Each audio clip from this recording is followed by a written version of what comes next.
obrigado pela presença de cada um de vocês. Obrigado, Leandro, pela oportunidade. É uma honra para nós, da Centro Biofarma, podermos compartilhar um pouco do que está acontecendo em nossa bancada, né, e na prática clínica com profissionais como a doutora Carla de Castro aqui em Brasília.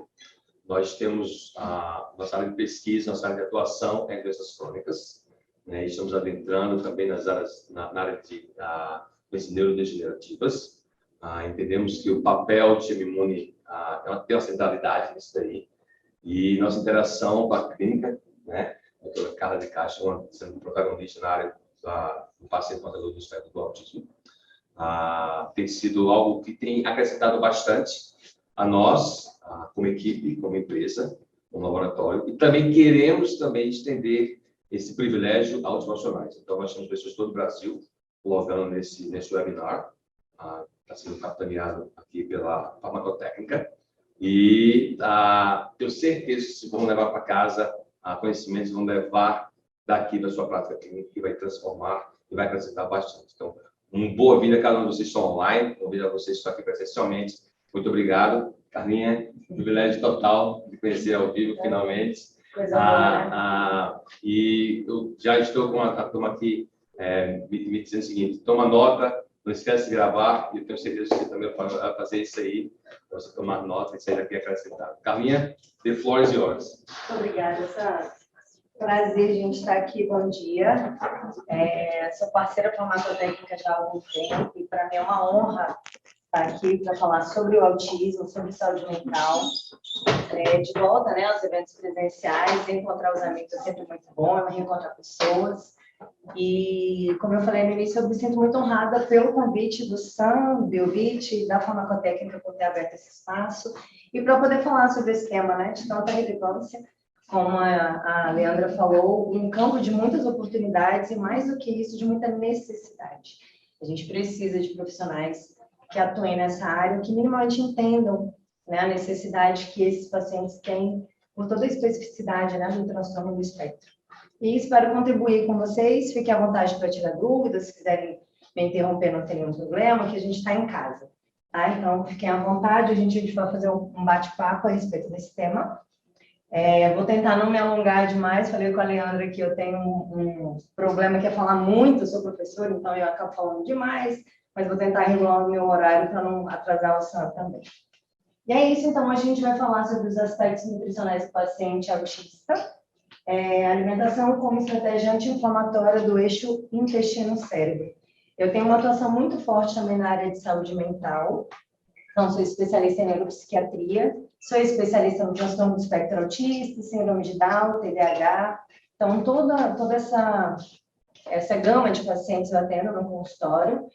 Estou fazendo agora uma última, eu digo que a última nunca é, né? A gente nunca para de estudar, mas em curso uma especialização em fitoterapia. A gente sabe que a fitoterapia também tem uma ação importante nesses pacientes. Sou professora e coordenadora de pós-graduação e também sou palestrante. E vamos lá. O transtorno do espectro autista é um transtorno do neurodesenvolvimento caracterizado por deficiências na interação social e na comunicação. E a gente fala também sobre os comportamentos repetitivos. Todos os lugares que a gente busca a definição sobre o autismo, a gente encontra mais ou menos essa definição. Então, a gente fala a respeito da dificuldade de interação, a dificuldade de fixar o olhar, mas lembrando que cada paciente é um e cada paciente tem a sua característica. O diagnóstico do autismo ele é essencialmente clínico, a gente não tem um exame específico que diz se o paciente é autista ou não. Esse diagnóstico ele é fechado junto com uma equipe multidisciplinar, e ele é feito pelo CID-11, que inclusive foi atualizado agora, e o DSM-5. Falando um pouquinho sobre o diagnóstico, o DSM-5 ele faz uma ênfase no desenvolvimento da comunicação e da interação social, e ele traz o autismo dividido em níveis, seria leve, moderado e o severo. Ele ainda funciona dessa maneira, mas o CID-11 acabou deixando apenas um diagnóstico, como transtorno do espectro autista, que ele fala um pouco sobre linguagem funcional e deficiência intelectual. O DSM-5 ele está em vigor desde 2013 e o CID-11 entrou em vigor agora em janeiro de 2022. Então, é um CID que teve uma atualização em algumas questões. Por exemplo, a síndrome de burnout foi incluído agora no CID-11 também. junto com o transtorno de espectro autista nessa nova classificação. O símbolo eu trouxe para vocês, para quem não conhece, esse é o símbolo da neurodiversidade. A gente também usava antigamente, algumas instituições ainda usam, o símbolo do quebra-cabeça, mas a comunidade autista não reconhece muito bem esse símbolo, eles entendem que o quebra-cabeça acaba trazendo uma dificuldade de compreensão do que de fato é espectro. Então, eles criaram esse símbolo da neurodiversidade, justamente para que eles se sintam mais bem representados. Então, está aí a informação.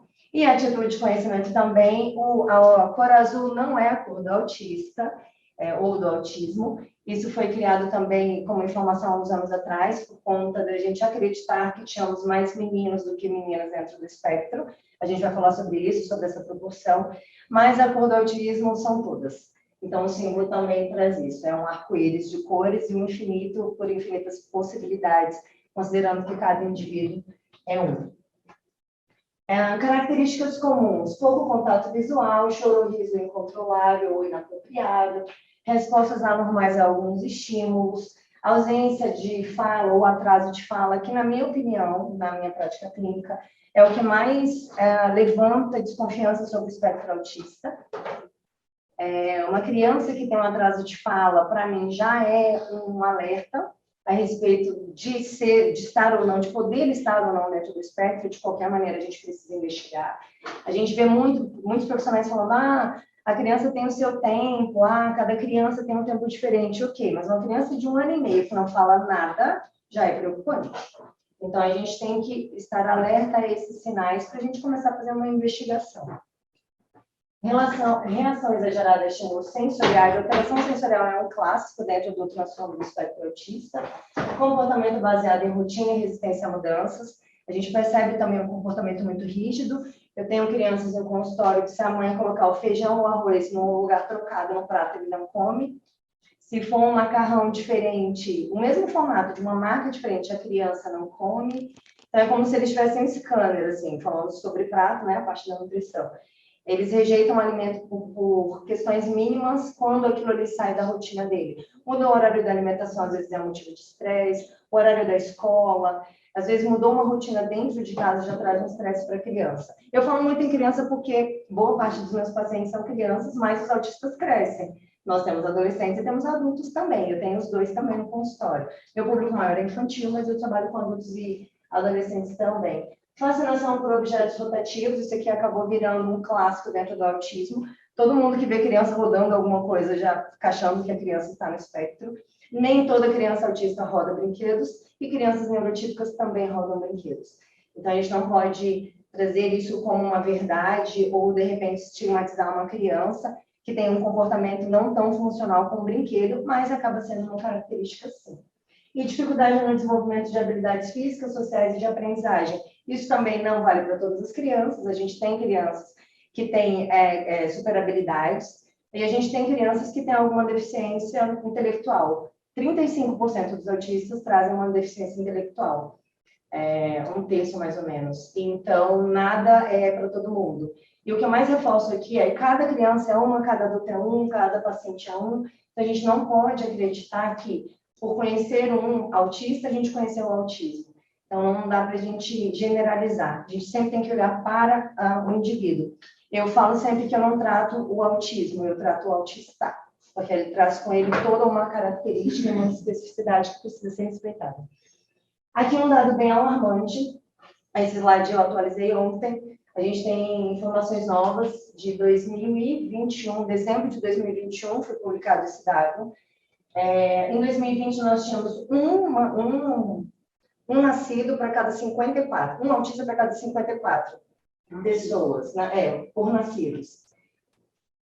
Um para cada 54, é isso, em 2020. Em 2021, foi para um para cada 44.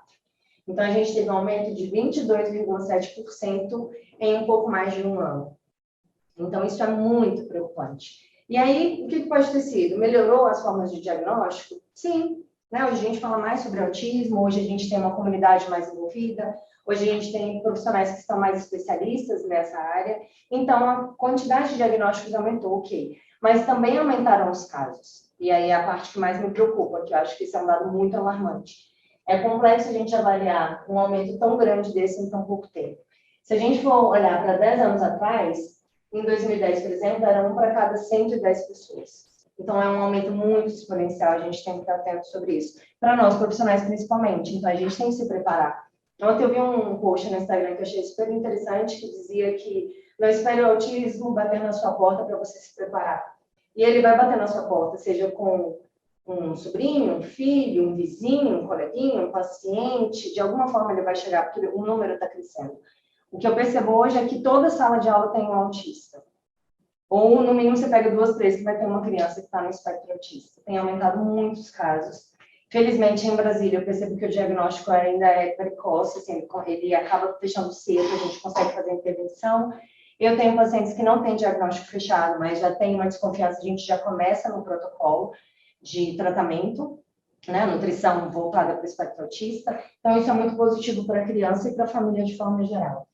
Aqui, as possíveis causas. É um consenso entre os pesquisadores que a maioria das doenças e os transtornos tem uma junção de fatores genéticos e ambientais, isso para toda e qualquer doença e todo qualquer transtorno. Já foram identificados mais de 100 genes que estão ligados ao desenvolvimento do TEA. Na verdade, o dado pontual são 102 genes já identificados, mas a gente não pode dizer que é uma doença genética, um transtorno que vem de ordem genética. Parte dessas pessoas não tem nenhuma alteração genética, nenhuma relação com familiares. É uma quantidade pequena, está em torno de 3%, mas existe. Então, a gente não pode fazer uma afirmação quando eu tenho 1% fora daquele padrão, eu já não tenho como afirmar. Mas o que a gente tem hoje de informação é genética mais ambiente. Na minha opinião, o ambiente é o determinante para a criança entrar ou não no espectro autista. Né? Uma criança que já vem com uma genética, com uma carga genética, né? Com características genéticas que podem trazer o espectro autista, se ela é exposta a um ambiente desfavorável, ela acaba entrando nesse espectro.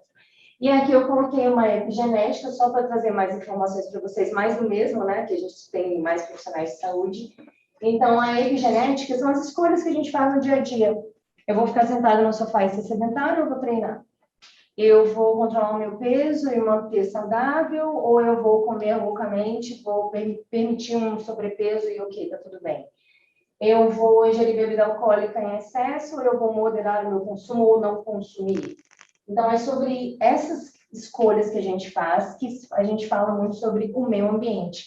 Então, ali eu trago informações sobre exercício, sobre alimentação e nutrição, alimentação e suplementação, sobre o próprio meio ambiente, o ar que a gente respira, a água, a qualidade da água é extremamente importante, se a gente tem xenobióticos ou não, se a gente vai ter agrotóxicos, corantes, conservantes, alimentos industrializados, ultraprocessados, tudo isso vai entrar como meio ambiente. Então, a gente tem que entender que o nosso corpo não está preparado para lidar com isso. Né? Se a gente olha os nossos antepassados, como era a alimentação antes, como era o meio ambiente, antes era muito menos poluído, muito menos agressivo.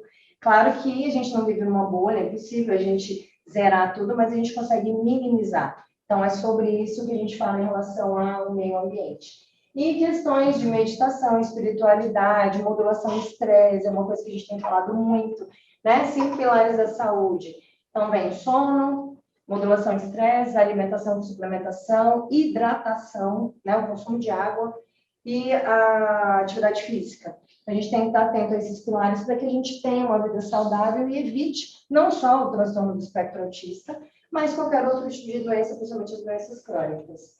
Ainda falando das possíveis causas, aqui eu trago um esquema que fala sobre fator ambiental, fator genético, e ele que ficou apagadinho é programação fetal. Tá? A ocorrência e a gravidade do autismo estão diretamente relacionadas à exposição tóxica em que uma criança com genes inadequados se submete. Então, essa é uma frase que para mim faz muito sentido, onde a gente tem uma genética desfavorável e um meio ambiente que se associa e acaba trazendo esse transtorno para a criança.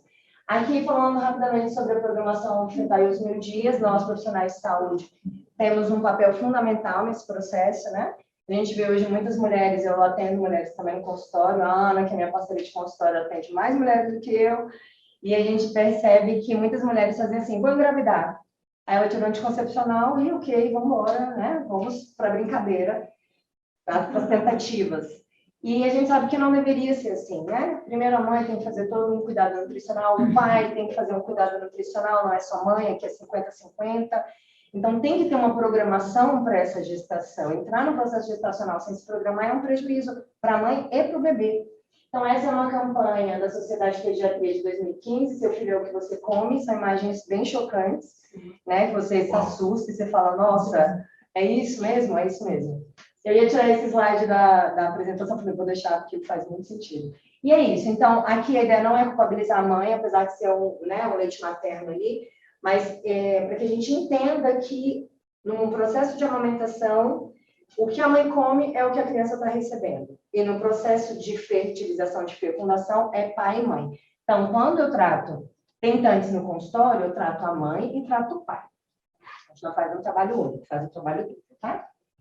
Aqui falando ainda sobre as possíveis causas, a doutora Denise, que é minha professora, Denise Carneiro, ela traz esse slide no material dela, no livro dela, e ela chama de tempestade perfeita. Então, é um somatório de questões que acabam trazendo o transtorno do espectro autista para a criança. Então, a gente fala muito sobre polimorfismos, as alterações genéticas, também sobre MTHFR, né, que é a enzima que acaba transformando o ácido fólico em metilfolato. Mulheres que têm uma alteração de MTHFR podem ter uma predisposição maior para alterações na gestação.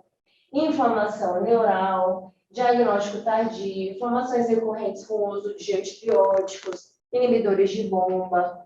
Eu falo muito também sobre a introdução alimentar precoce. Às vezes o bebê não tem sinal de prontidão ainda, e aí a mãe precisa voltar para o trabalho, mais uma vez a mulher envolvida, e aqui, gente, a ideia não é culpabilizar a mãe de forma alguma, mas a gente sabe que existem questões trabalhistas, né, do dia a dia, então às vezes a mulher acaba fazendo uma introdução alimentar nessa criança antes do prazo, isso também pode ser um prejuízo para a saúde gastrointestinal. O bebê muitas vezes não está preparado para receber aquele alimento.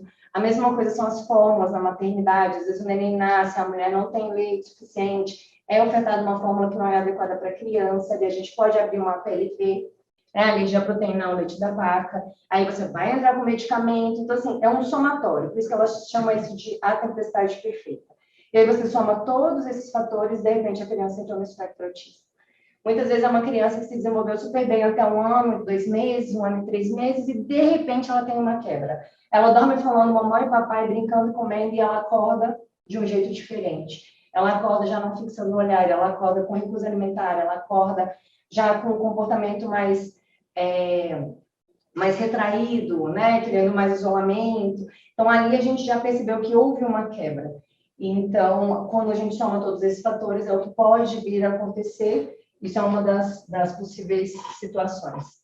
Falando ainda das causas, esse artigo é super interessante, porque ele fala exatamente sobre isso. Acho que ele ficou claro, mas vou dar uma olhada por aqui. Ele traz um exemplo de copinhos, como se você fosse juntando alguns fatores para a criança entrar no espectro autista. Então, aqui a gente tem variantes comuns, que seriam a nossa carga genética normal, variantes raras, que seriam algumas relacionadas ao transtorno do espectro autista, e o meio ambiente. E aqui em cima você tem os copinhos do pai e da mãe, né, a carga genética do pai e da mãe, os dois sem autismo, fora do transtorno, e embaixo nós temos 4 copinhos. A criança 1 tem o transtorno do espectro, a criança 2 e a 3 não tem, a criança 4 também tem. É como se ele enchesse esse copinho, esse funil, e aí quando ele passa daquela linha ali de tolerância, entre aspas, ele entra no transtorno do espectro autista. Então, esse artigo, ele traz isso de uma forma muito clara sobre esse somatório de fatores que eu acabei de falar, para que justificasse de alguma forma, esclarecesse de alguma forma esse diagnóstico. E aqui, falando sobre a proporção de meninos e meninas, esse artigo também tem a mesma lógica dos copinhos, né, desse funil. Ele traz que as meninas teriam uma tolerância maior aos fatores que levam ao transtorno do espectro autista. Essa seria uma das justificativas para a gente ter mais meninos do que meninas. O último dado que eu tive acesso é uma proporção de 4:1. 4 meninos para cada menina diagnosticada. Por isso, o azul como cor do transtorno do espectro, que a gente sabe que já não é mais isso. Tem uma linha que investiga questões hormonais, como um fator protetivo ou não para o transtorno do espectro, por isso as meninas desenvolveriam menos. E a última tese que a gente tem, que para mim é a mais correta, é a camuflagem social. As meninas, elas mimetizam muito o comportamento, elas copiam muito o comportamento. O que uma menininha pequenininha de 3 anos faz? Calça o salto da mãe, bota todas as pulseiras e sai pela casa. Então, elas têm uma característica de imitar o comportamento. E essa camuflagem social, ela vai ao longo da vida. Então, a gente tem mulheres adultas que acabam fazendo esse mimetismo também. E esse estudo lá da BBC, esse estudo saiu, eu acho que ele é de ontem ou de anteontem. Essa é a contagem bem nova, esse estudo é bem novo. Esse processo da camuflagem social acaba trazendo, aumentando depressão, ansiedade, alguns outros transtornos. Imagina você passar o tempo inteiro fingindo um comportamento que não é aquele que você de fato queria ter. E as meninas aprendem isso muito rápido. Então, mais do que os meninos mimetizam menos o comportamento. Então, talvez essa fosse uma explicação do porquê a gente tem mais meninos diagnosticados do que meninas. O que eu percebo no consultório da minha prática clínica é que as meninas são um pouco mais severas. Eu percebo que o autismo nas meninas é como se ele fosse um pouco mais exacerbado do que nos meninos. Claro que a minha prática clínica não é enorme, ela é uma prática reduzida, mas o meu olhar como profissional é esse.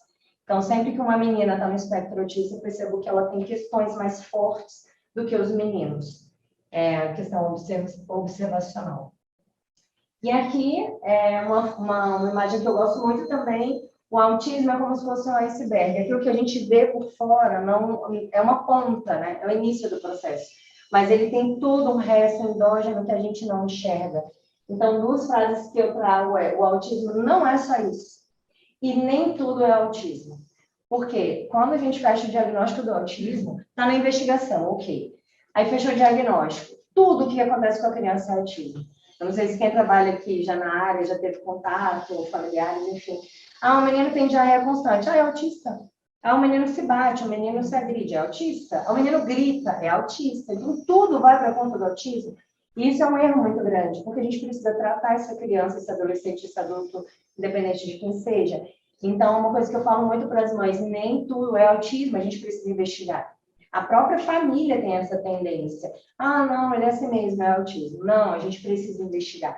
E quando a gente investiga e a gente corrige essas questões básicas que não são do autismo, o que sobrou é o autismo. E aí a gente vai entrar com a intervenção. Eu não sou contra a medicação, mas eu acho que ela não é o primeiro caminho. Ela precisa primeiro passar, a criança precisa passar por um processo de investigação, ajustar a alimentação, suplementação. Eles têm um problema gastrointestinal muito grande, a gente vai falar sobre isso também. Então, a criança está com diarreia constante. Ninguém quer investigar a causa da diarreia. É autista. E aí medica. Aí fica uma criança medicada diarreica. Mas ela não dá trabalho, né? Ela está, entre aspas, dopada. Então, a medicação ela acaba sendo muito positiva para a sociedade, para a família, mas ela não trata a criança na sua essência. E o nosso objetivo é exatamente tratar o paciente, dar saúde e qualidade de vida para eles. E, no caso que precisar medicar, medica. Sem nenhum problema, a medicina está aí para isso.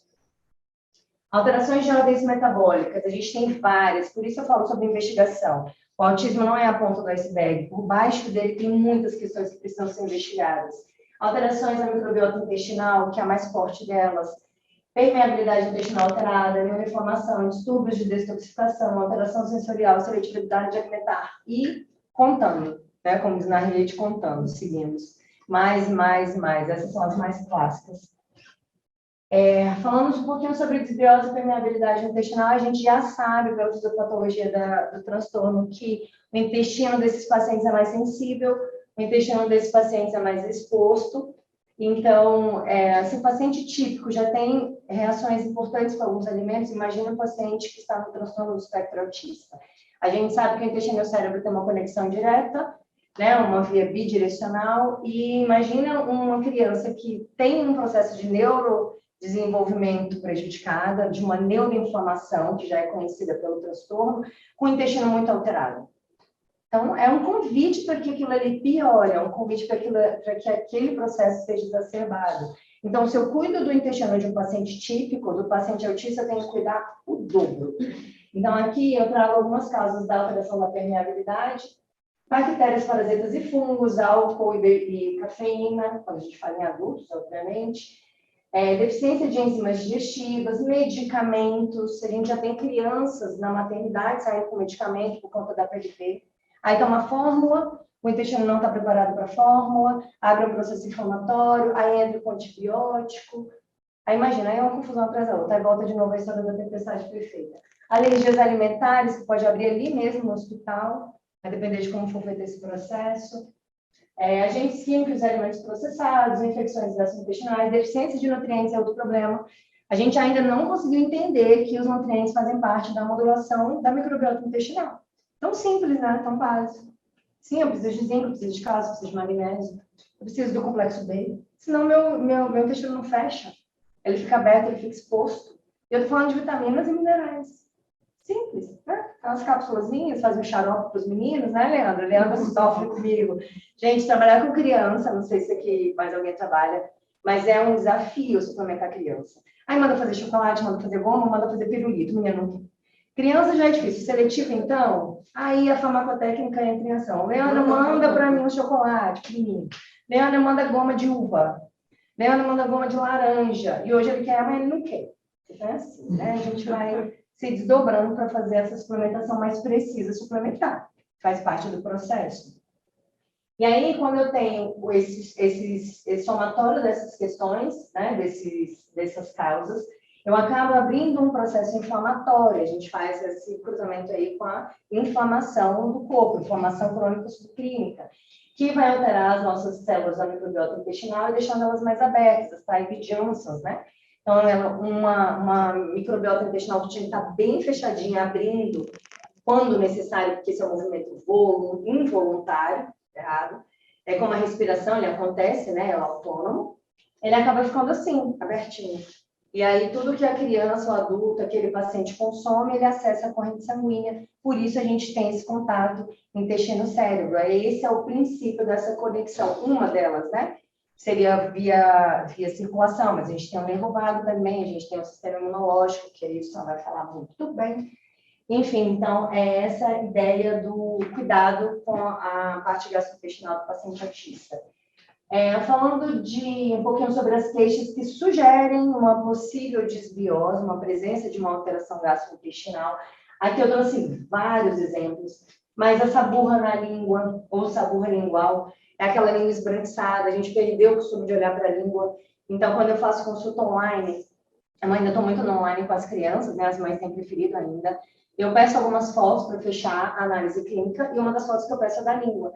E quantas línguas brancas, assim, ó, como nesse computador eu pego? Aquela língua que está coberta, e você percebe ali a presença de fungo, uma síndrome fúngica mesmo. Imagina como é que não está esse intestino, se a língua já está daquele jeito. Flatulência pós-refeição, sensação de plenitude, constipação, diarreia, brain fog. Aquela pessoa que está viajando na maionese, de repente ela... Nossa, deu um apagão aqui, ufa, quem, né? Quem nunca? De vez em quando eu tenho também, tá? Isso não é privilégio só dos autistas, não. Quando a gente come muito açúcar, muito doce, né? A gente discute muito sobre isso, saúde mental, né, gente?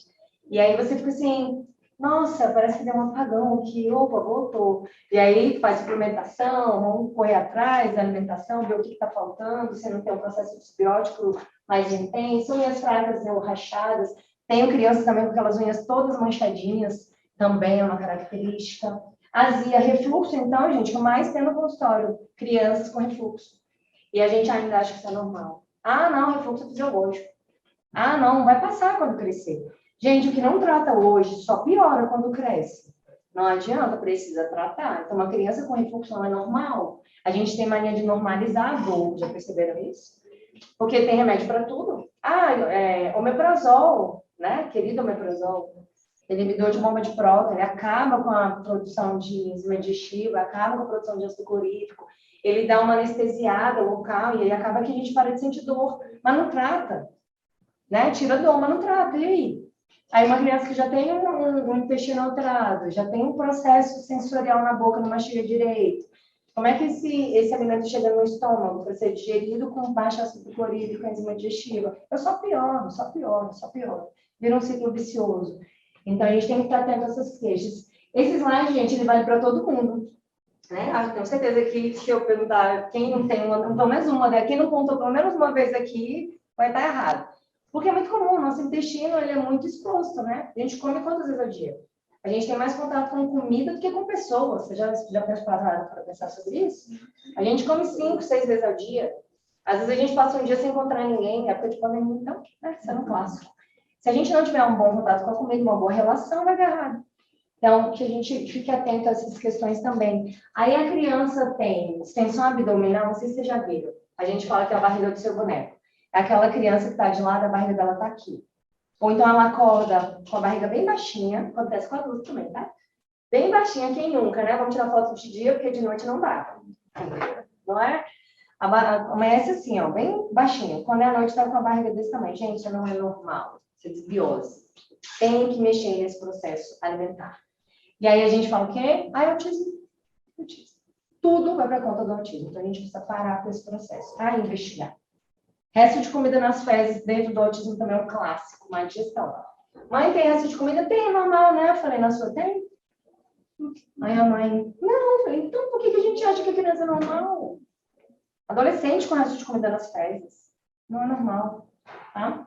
Aqui falando um pouquinho sobre o eixo intestino-cérebro, a gente já sabe, isso já está mais que provado na literatura, que existe uma conexão direta entre o cérebro e o intestino, e é uma conexão bidirecional. E a gente tem muito mais informações saindo do intestino para o cérebro, que é a via aferente, do que a eferente do cérebro para o intestino.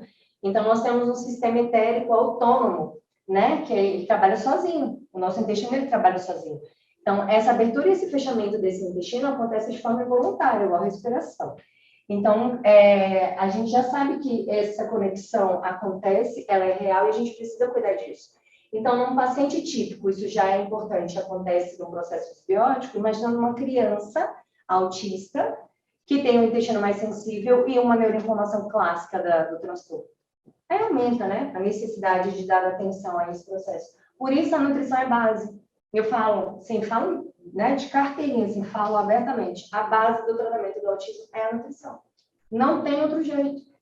A gente vai ratear em terapia, vai ratear em tratamento médico, vai ratear com medicamento, vai ratear. Se a nutrição não estiver junto, não vai chegar no 100%. Melhora, claro que melhora. A terapia também melhora. Sou favorável às terapias. Mas se não tiver a base, essa criança fica rateando. Eu dou medicamento e dou glúten. A gente vai falar sobre o glúten também. Não chega no 100%. Eu dou medicamento, mas não dou nutriente para fechar a microbiota. Quem absorve nutriente? Intestino. Então, quando a gente entende que a base precisa ser respeitada, o resto vem de uma maneira muito mais simples, muito melhor. As crianças evoluem muito nas terapias depois que começa com a terapia nutricional. Eu recebo áudio de professora. Né? A professora manda para a mãe me manda. O que você fez com o fulano? Nossa, ele está sentado, está mais centrado, está fazendo exercício direitinho, está mais calminho. Uau, o que você fez? Deu remédio? Não, deu comida. É isso. E é um desafio a gente dar comida para criança seletiva. Fato. Essa imagem eu peguei ontem também no material da doutora Thierry. Quem tem interesse em saber sobre autismo, ela é uma referência para a gente na área, minha professora também. Ela foi uma das formadoras, minhas formadoras. E no material dela ela falava sobre isso. Nós não conseguimos sentir uma inflamação no cérebro. Por isso a nossa dificuldade de entender essa conexão do cérebro com o intestino. A gente esbarra nisso até hoje. Muitos profissionais ficam, mas intestino, não, mas então, né, um remedinho aqui, ali. Às vezes existe uma dificuldade de compreender esse processo. E até a gente mesmo, como nutricionista, como pessoa. Será que isso aqui inflama meu cérebro? Eu falo para o paciente, vai inflamar seu cérebro. Eu sou de neuropsiquiatria, né? Ansiedade, depressão, meu consultório chove. Burnout agora tá aparecendo com mais frequência. E eu falo, se você comer açúcar, você vai ficar mais ansioso. Aí ele olha e fala, pois se você ficar comendo açúcar muito tarde, você não vai dormir, você vai ficar mais agitado. As pessoas têm dificuldade de entender esse processo da neuroinflamação, porque a gente não tem dor. Né? A dor de cabeça é diferente desse processo que eu estou falando, tá? De inflamação. Então, por isso essa dificuldade da gente compreender. Falando um pouquinho sobre a alteração sensorial, isso é um clássico dentro do autismo. Não quer dizer que todos vão ter. Eu tenho crianças que têm pouquíssima alteração sensorial, mas tem crianças que têm muita alteração sensorial. Então, a criança ela pode ser tanto hiperresponsiva ou hiporresponsiva. Aquela criança que se machuca e não sente, ou aquela criança que uma etiquetinha está parecendo um bicho que está mordendo. Ela precisa tirar a roupa, ela não consegue ficar de meia, ela não consegue calçar o sapatinho, que aquilo ali está incomodando ela. Isso fala sobre alteração sensorial. E aí a gente tem alterações no sistema tátil, visual, auditivo, olfativo, gustativo, vestibular e proprioceptivo. Vestibular e proprioceptivo são mais recentes, mais novos. Eles falam muito sobre equilíbrio, sobre movimento. Muitos autistas ficam rodando no próprio eixo. Eles, às vezes, se sacodem para fazer uma autorregulação. Então, isso tem a ver com essa alteração sensorial. É o se sentir no universo. É como eu me percebo dentro dessa sala. Né? Qual a força eu preciso fazer para pegar um copo de água ou para pegar uma anilha de 10 quilos, por exemplo? Qual a força a criança vai imprimir para morder uma maçã? Ou para, sei lá, comer um pedacinho de um pão, sem glúten, né? Claro. Mas é isso que fala sobre esse sistema. E aí as crianças, muitas vezes, têm alteração sensorial. Mas eu tenho adultos também com alteração sensorial, adultos típicos. É aquele adulto que bota uma mão na boca e ele arrepia, ele não suporta a textura de uma mão. Isso é alteração sensorial. Às vezes nem tem a ver com o sabor, tem a ver com a textura. E aí a seletividade alimentar está associada com as alterações sensoriais. E por que isso acontece? A gente associa muito à inflamação neural. Então, o intestino está aberto, está mais permeável, alimentação inadequada, falta de nutriente, processo de detox prejudicado. Aí eu começo com alteração sensorial, seletividade alimentar, comportamentos inadequados. Está aqui, ó. É na cabeça. Autismo não é só na cabeça, ele é no corpo todo, igual o iceberg. Mas boa parte da seletividade alimentar e alteração sensorial a gente trata também com a alimentação e a suplementação.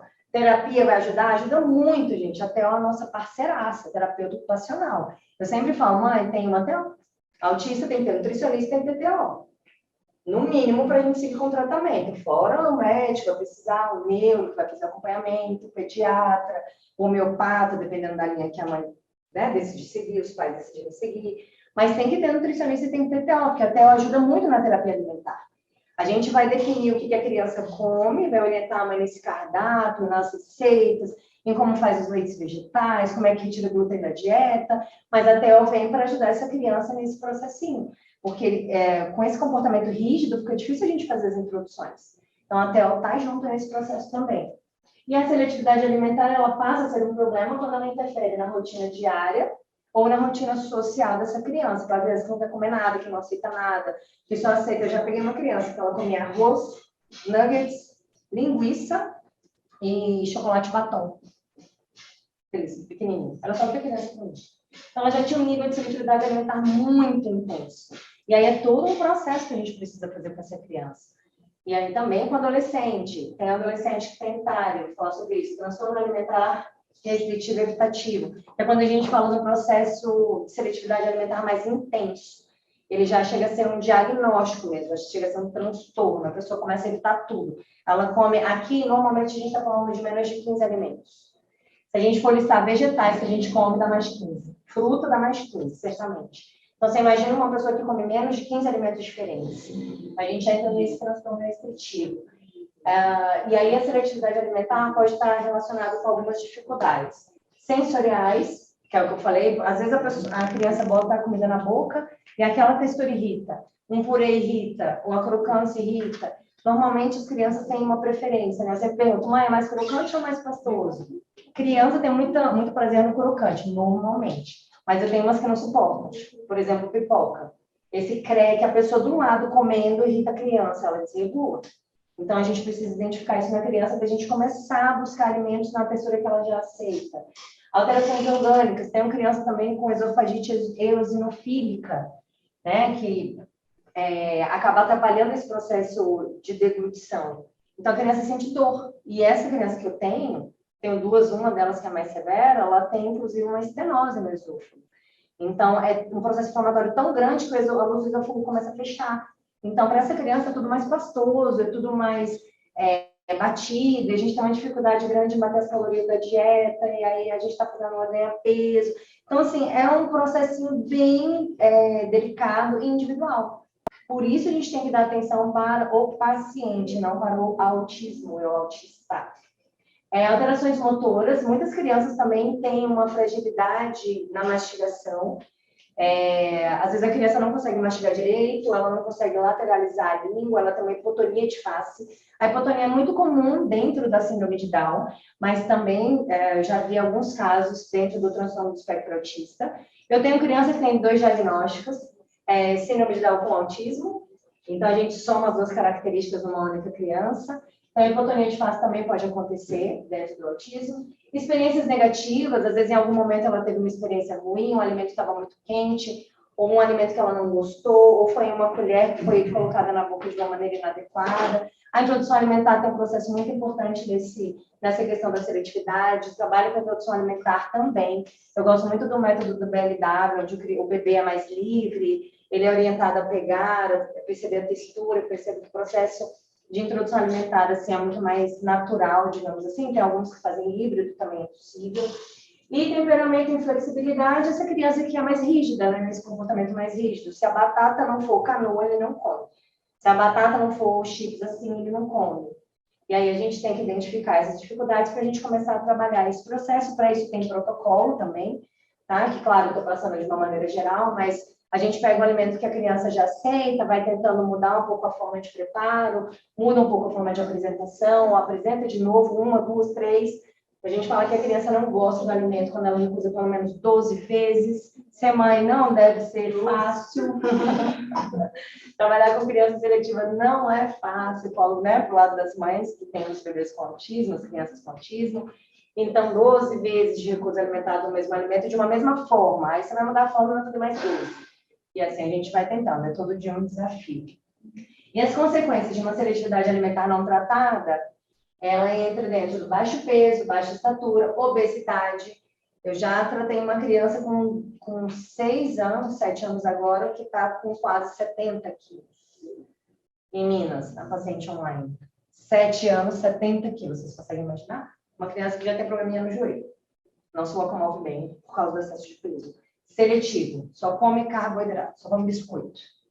Então, desafio gigantesco. Deficiência de nutrientes, já falamos sobre isso, e repertório limitado. Então, essas são as consequências de um não tratamento dessa seletividade alimentar. E o TARI, que eu já tinha falado, que já é uma seletividade alimentar mais grave.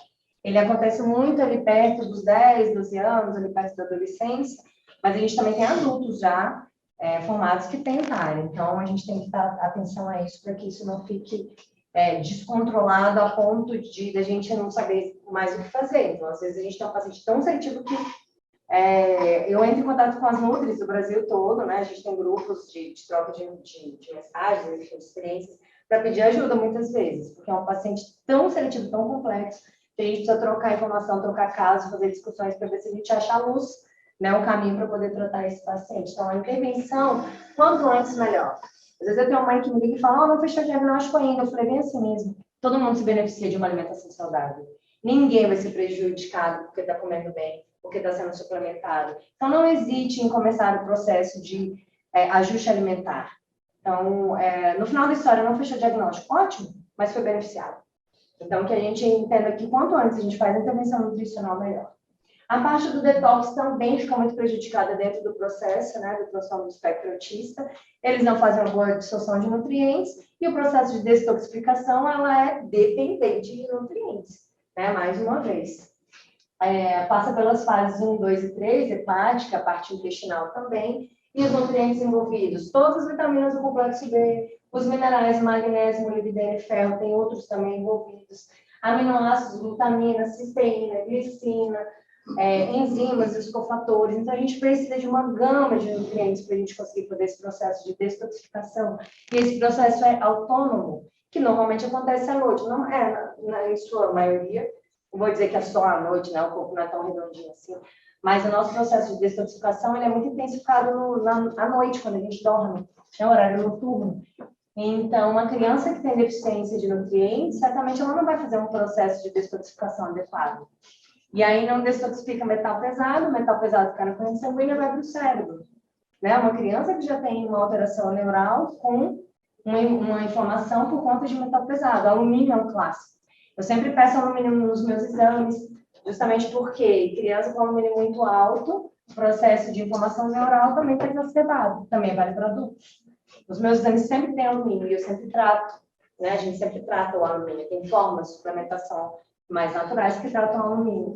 Então, é uma preocupação que eu tenho grande com os meus pacientes também. E o paciente que não tem alimentação adequada, porque não fortaleceu o processo de detox, ele tem normalmente um alumínio mais alto. O meu primeiro exame dos pacientes que acabaram de chegar, normalmente o alumínio está mais alto. Então, assim, eu fico esperando. Chega o exame, eu falo, vamos lá no alumínio. 10, 12, 15 de alumínio. Sendo que o nosso corte é até 10. Para mim, o meu corte é 5, 4, 5. É porque a gente tem muito alumínio, né? Criança tem 14, 15. Então, é a água, é o alimento, é a panela que a mãe está usando, são os brinquedos com corante. Onde está vindo esse alumínio?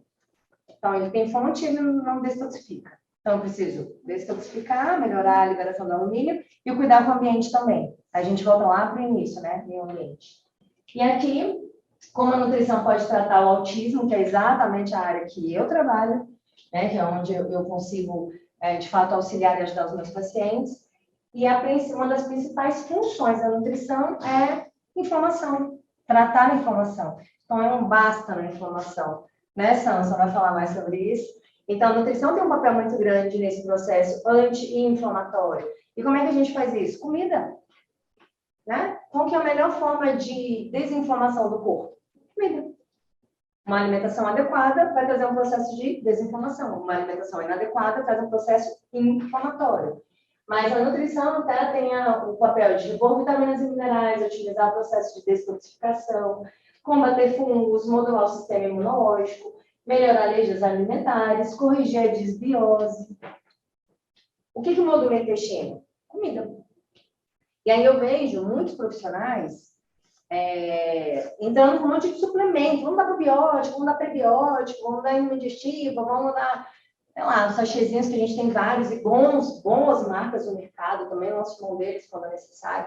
Mas não adianta, não tem suplementação perfeita que supere uma alimentação inadequada.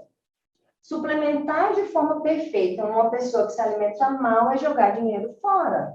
Não quer dizer que não vai funcionar, vai, um pouco. Mas o que podia ser 100, não chega em 70, 50, não sei.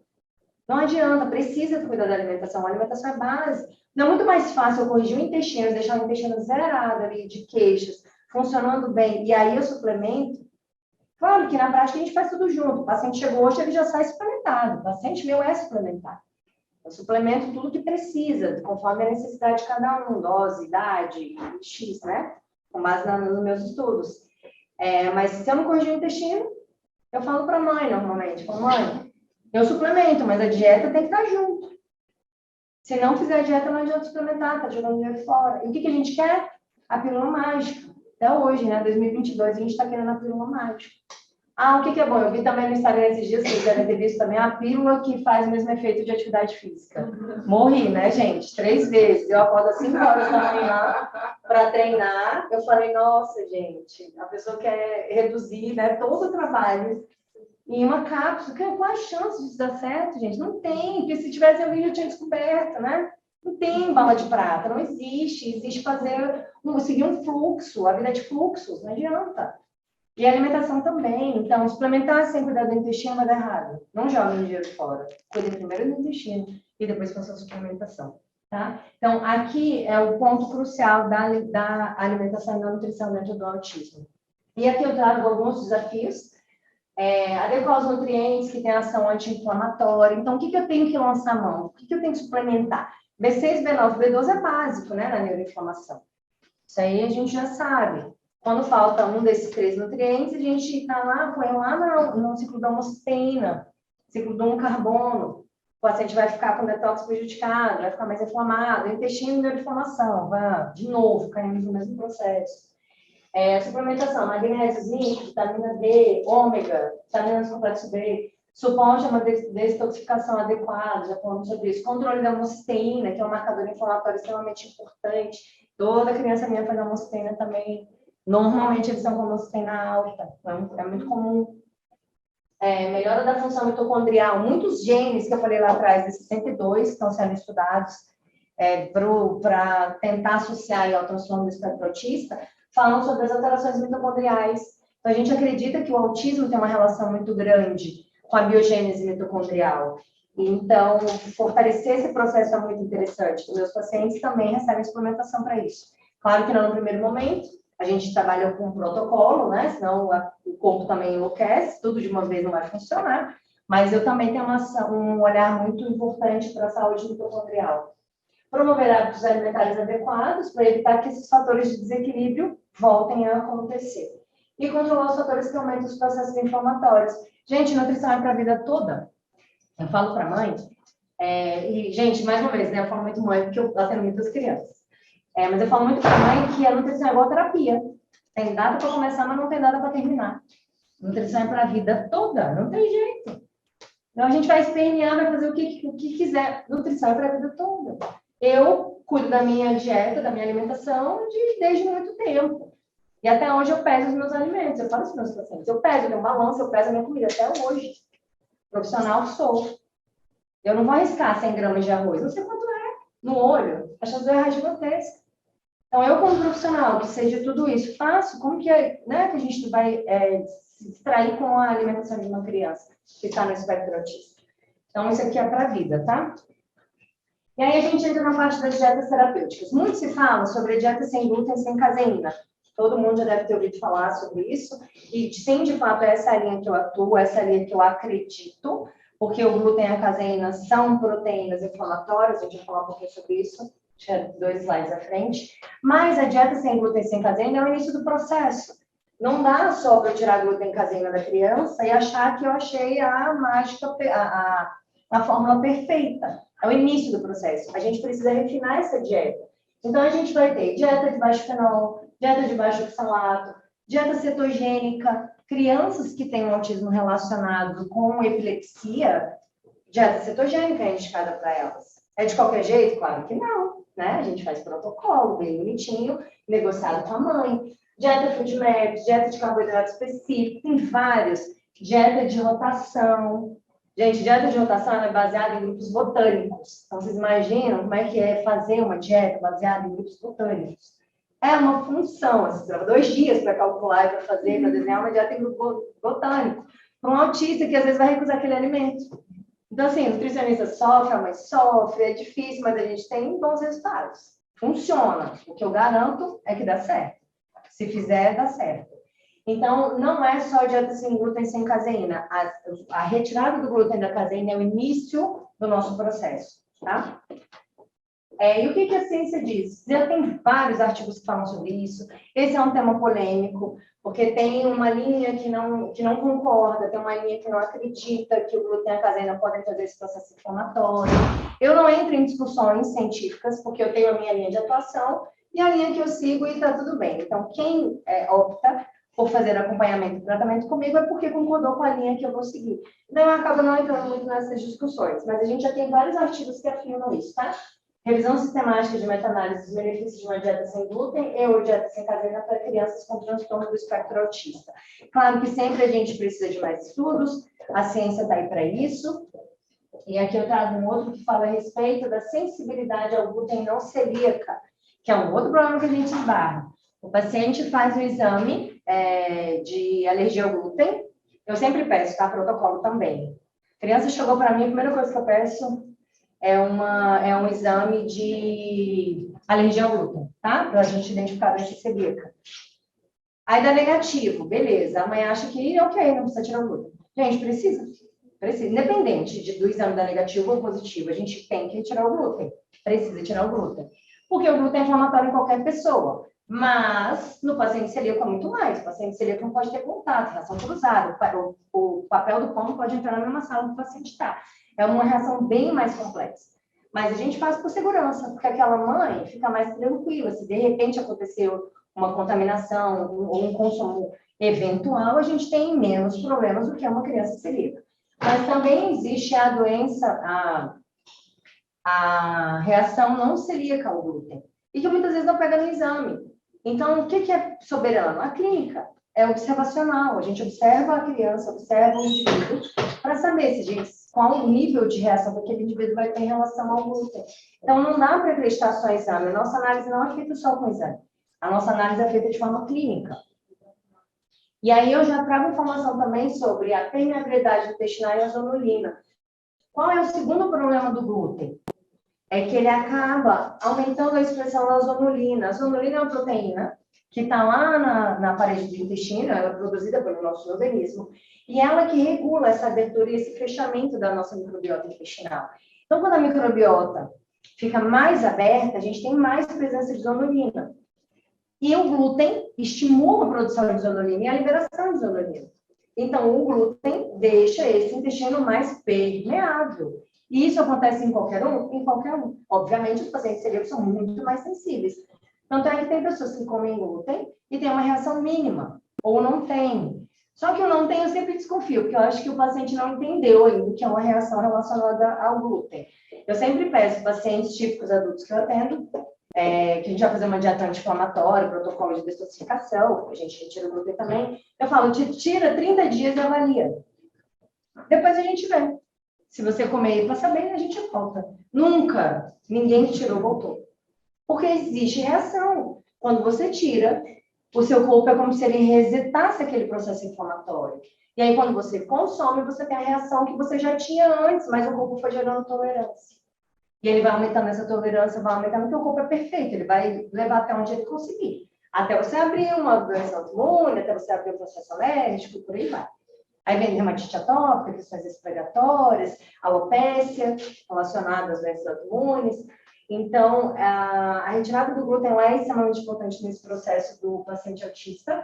E aí, uma das causas é exatamente isso, esse aumento da expressão da zonulina lá nas células intestinais, tá? No enterócito.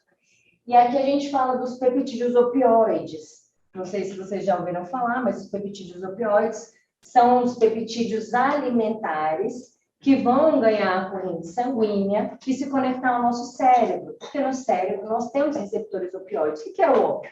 A droga. Né? E o que a droga traz? Sensação de bem-estar, de prazer, de relaxamento, redução de dor. Por isso que as pessoas se viciam. A primeira droga que a gente tem informação é a morfina, né? Que é uma droga de uso médico, né? Ele é terapêutico. Mas aí dela veio a heroína, que aí já é uma droga de abuso, né? Que as pessoas usam para ter as sensações prazerosas que a droga proporciona.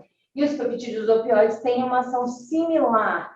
Ah, Carla, você está dizendo que é igual a uma droga? Gente, claro, guardadas as devidas proporções. Mas a ação neural numa criança, sim. Num adolescente com transtorno espectro autista, sim.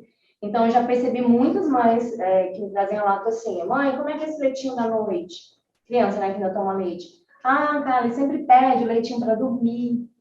Ah, é a hora do que acalma, é aquela hora do gostosinho. Está muito relacionado com essa sensação de prazer que o ópio traz para a gente como indivíduo, né, ser humano.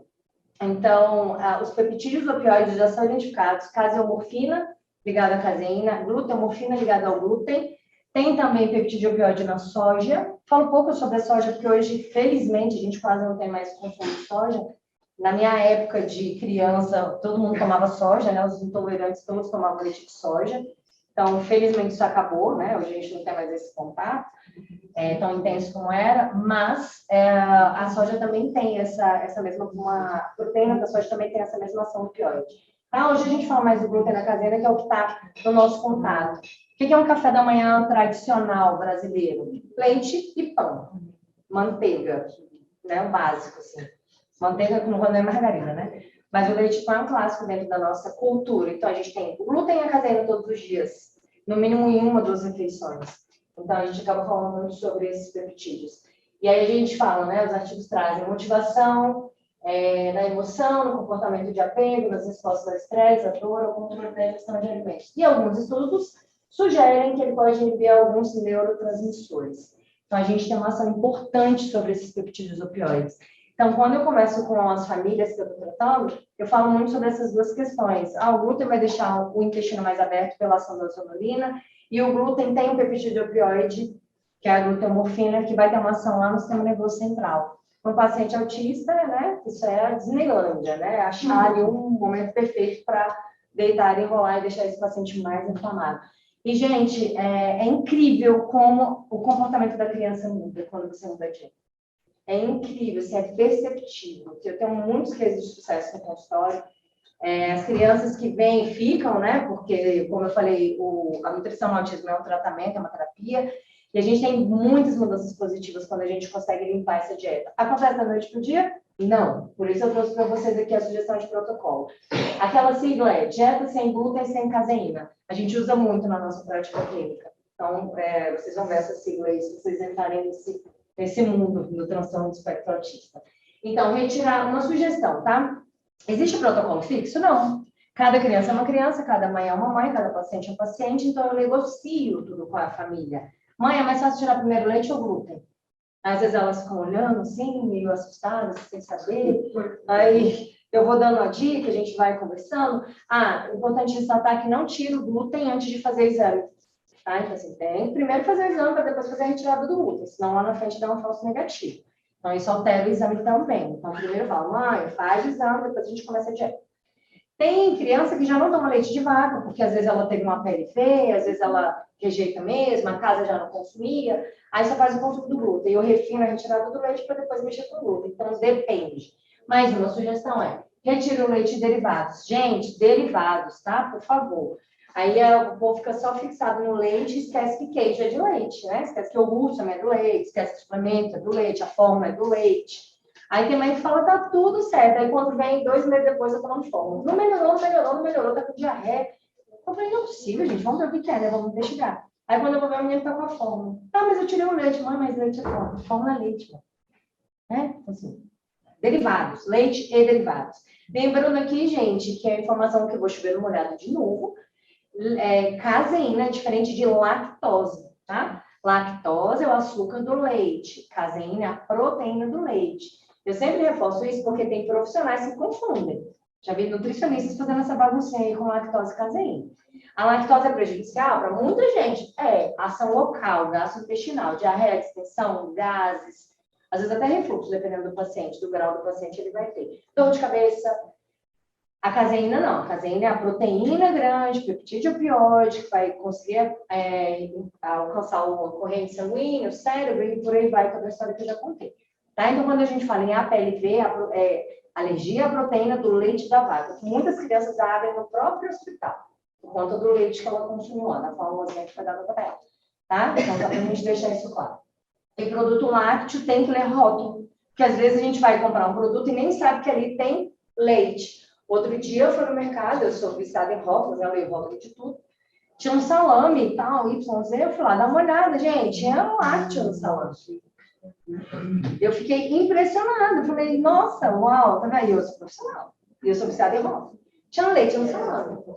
Então, assim, tem que ler rótulo? Tem. Pode falar. Pode, fica à vontade. O seu foco maior é na caseína, então, vamos pensar assim, mais na ideia do vai pro queijo. Então, o whey seria também. Quando eu tiro o lácteo, eu tiro whey. Eu sou uma nutri que não prescreve whey. Eu prescrevo proteína da carne ou proteína vegana. Eu prefiro. Porque por mais que ele seja isolado, ele vai ter uma ação, sim, na parte gastrointestinal. Então, realmente não sou favorável. Aí eu sou linha muito clínica, tá? Eu trabalho com essa parte esportiva, estética, até alguns pacientes têm, mas eu sou mais da área clínica mesmo. Então eu tiro, o paciente meu que toma whey, ele vai terminar o pote, eu vou trocar a proteína dele. Hoje eu tenho trabalhado muito com peptídeo de colágeno, né? Que são as proteínas da carne com peptídeo de colágeno, que eu acho que o resultado é incrível. Tá bom? Só esclarecendo. Então, gente, aqui eu tô falando exatamente de caseína, mas tem criança que tem reação à lactose? Claro que tem. Também tem. Então, você faz um 2 em 1. Quando você tira um, você tira o 2. E não existe, gente, leite sem caseína, que muita mãe nem liga. Leite sem lactose, mãe, faz confusão. E ela pode, né? Ela não entende. O leite sem lactose pode? Eu falo, não, eu lembro, não é lactose, é caseína. Não tem nada a ver com o outro. Um açúcar, outra proteína. E o que não tem? Nenhum leite não tem caseína. Todos. Vegetais, né? Vegetais que não é leite, né? Bebidas vegetais. Eu me corrijo muito sobre isso, sabe? Porque a mãe fala assim, o leite de amêndoa tem lactose? Aí, assim, a gente é profissional, eu fico rindo por dentro, obviamente, né? Assim, eu falo, não, mãe, não tem, porque é de amêndoa. Amêndoa não é leite. Porque a gente fala leite, a gente joga tudo na mesma caixinha, né? Então, assim, eu me policio muito para falar bebida vegetal, tá? Então, bebida vegetal nada mais é do que aquele vegetal misturado com água que virou um líquido. A gente chama de leite. Branco, que podia ser suco. Teve um paciente que me falou assim, mas esse é leite ser suco? Eu falei, pode ser. Interessante ponto de vista. Cada um vê de uma maneira diferente, mas é tudo, gente, menos leite, tá? Então, a gente chama mais pelo hábito, mas isso é uma bebida vegetal. Então, fez a retirada completa do leite, depois a gente avalia, tira a retirada do glúten.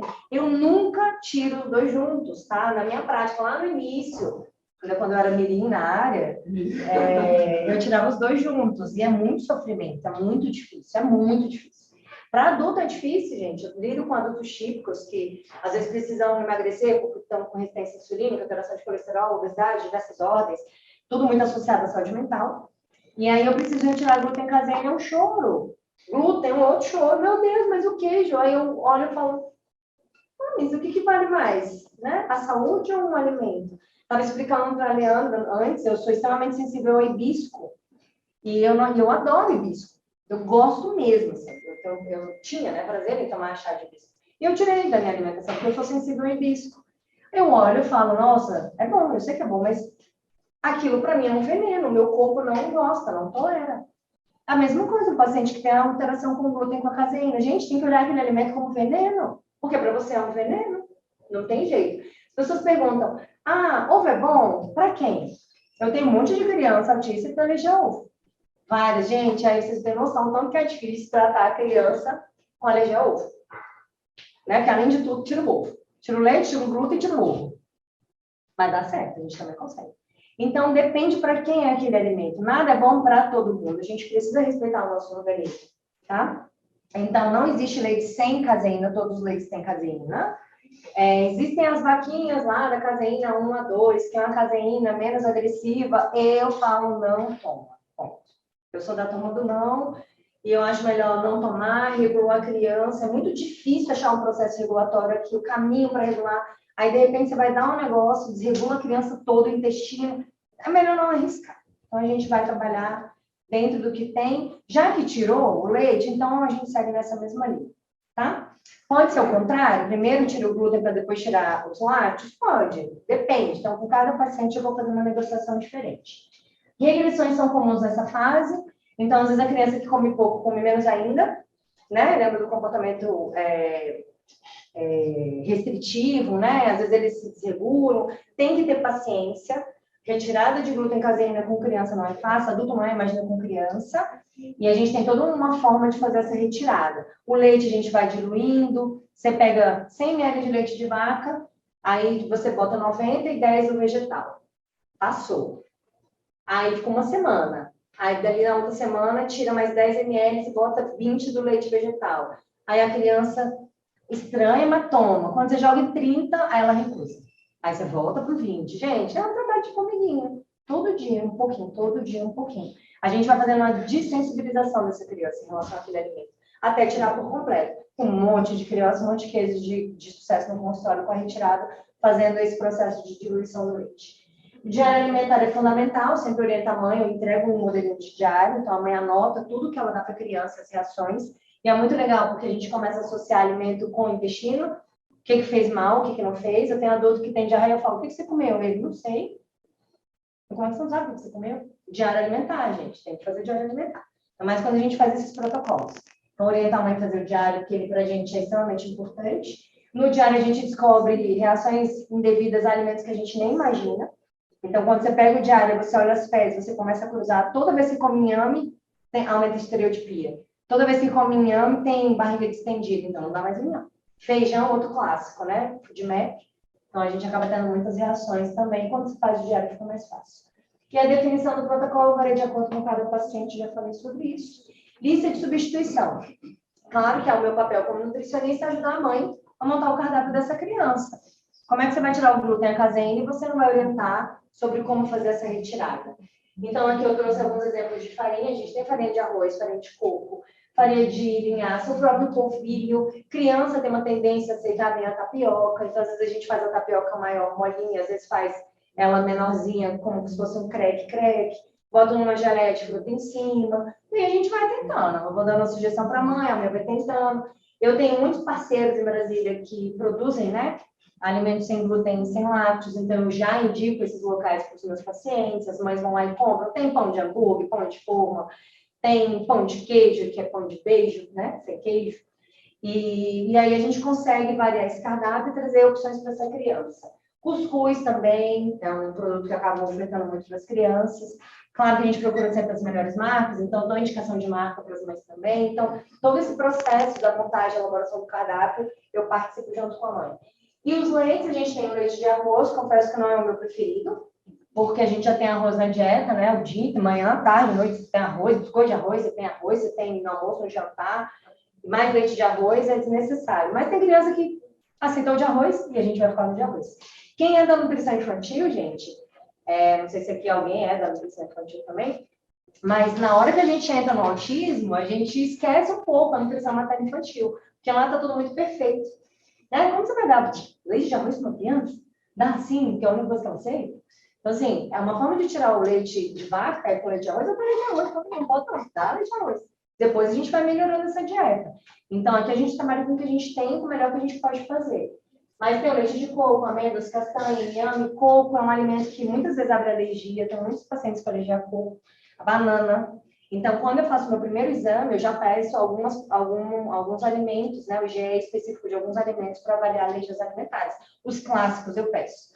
Então, às vezes tem alguns positivos, a gente precisa tirar esses alimentos também. E aí a gente vai seguindo no planejamento. E o clássico leite de frango, tá ali leite, né? Mas é bebida de frango, que é quando a criança não aceita nenhum desses outros leites, ou quando a criança tem uma deficiência proteica, ou quando ela tem alergia às oleaginosas. Oleaginosa também tem um poder alérgico muito alto, né? As castanhas. E aí a gente faz o leite de frango para a criança. Leite de frango era usado bem antigamente nas maternidades, em alguns lugares era feito e ofertado, e eu trabalho com ele. Então, é o frango processado com água, ele é coado, ele é bem processadinho para não ficar nenhum resíduo, e a mãe pega esse leite e bate com fruta. A gente bota batata doce, a gente bota banana, bota fruta e faz uma vitamina, né? Faz como se fosse uma bebidinha ali para aquela criança baseada no frango e dá muito. Eu tenho criança que adora leite de frango. Então, tá aí o whey naturalzinho, muito mais saudável para essa turminha. E o leite de cabra? Leite de cabra. Ah, eu tô aqui, quem tá falando? Achei. Quem tem? Pode tomar ou é... Leite de cabra tem caseína também, né? Tem caseína. Tem. Todos os leites têm caseína. Ele é menos alergênico. Ele é menos alergênico. Então, assim, algumas crianças que têm problema com leite de vaca, alguns pediatras recomendam, né? Às vezes cabra, búfala, alguns outros leites alternativos. Mas para o nosso processo, não entraria. Então, é retirar os lácteos mesmo. Tá? Então, é isso. Lembrando, gente, eu não falei sobre a amamentação, mas, né, obviamente, as crianças, sempre a gente faz reforço da amamentação, pelo menos até um ano de vida, após um ano, a criança que decide quando ela quer parar ou não, enfim, introdução alimentar aos 6 meses, ou quando a criança já tem sinal de prontidão, que às vezes acontece com 7, com 8 meses, depende de cada criança, vai com a alimentação, com as mamadas juntos até um ano, após um ano a gente já começa a fazer esse processo clínico, mas sempre reforçando o aleitamento materno, tá?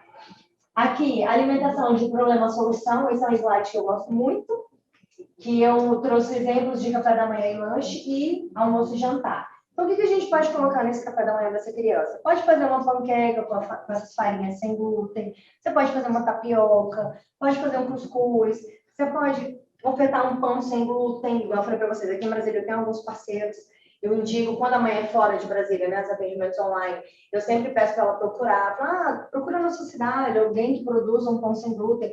Muitas vezes as mães viram especialistas em fazer pães, porque ela procura tanto e não acha, ela começa a fazer e aprende. Tem cursos que eu indico para as mães que querem fazer em casa. Tem mães que já tem mais habilidade, né? Pessoas que já têm mais habilidade para a cozinha.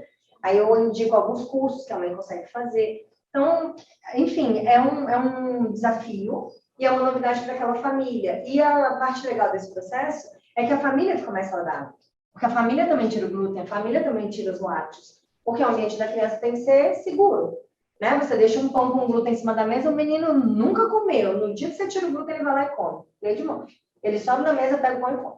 Aí a mãe me liga, meu Deus, deixei o pão, o menino comeu, agora espera. Então, assim, a casa tem que ser segura para a criança, mas as crianças menores. Então, a família toda acaba se beneficiando desse processo. Então, a gente tem pastinha de grão de bico, que a gente consegue substituir a manteiga. Hoje, a gente já tem as manteigas, até coloquei ali entre aspas, manteiga vegetal, tem manteiga de abacate, manteiga de coco, manteiga de castanha, manteiga de infinidades.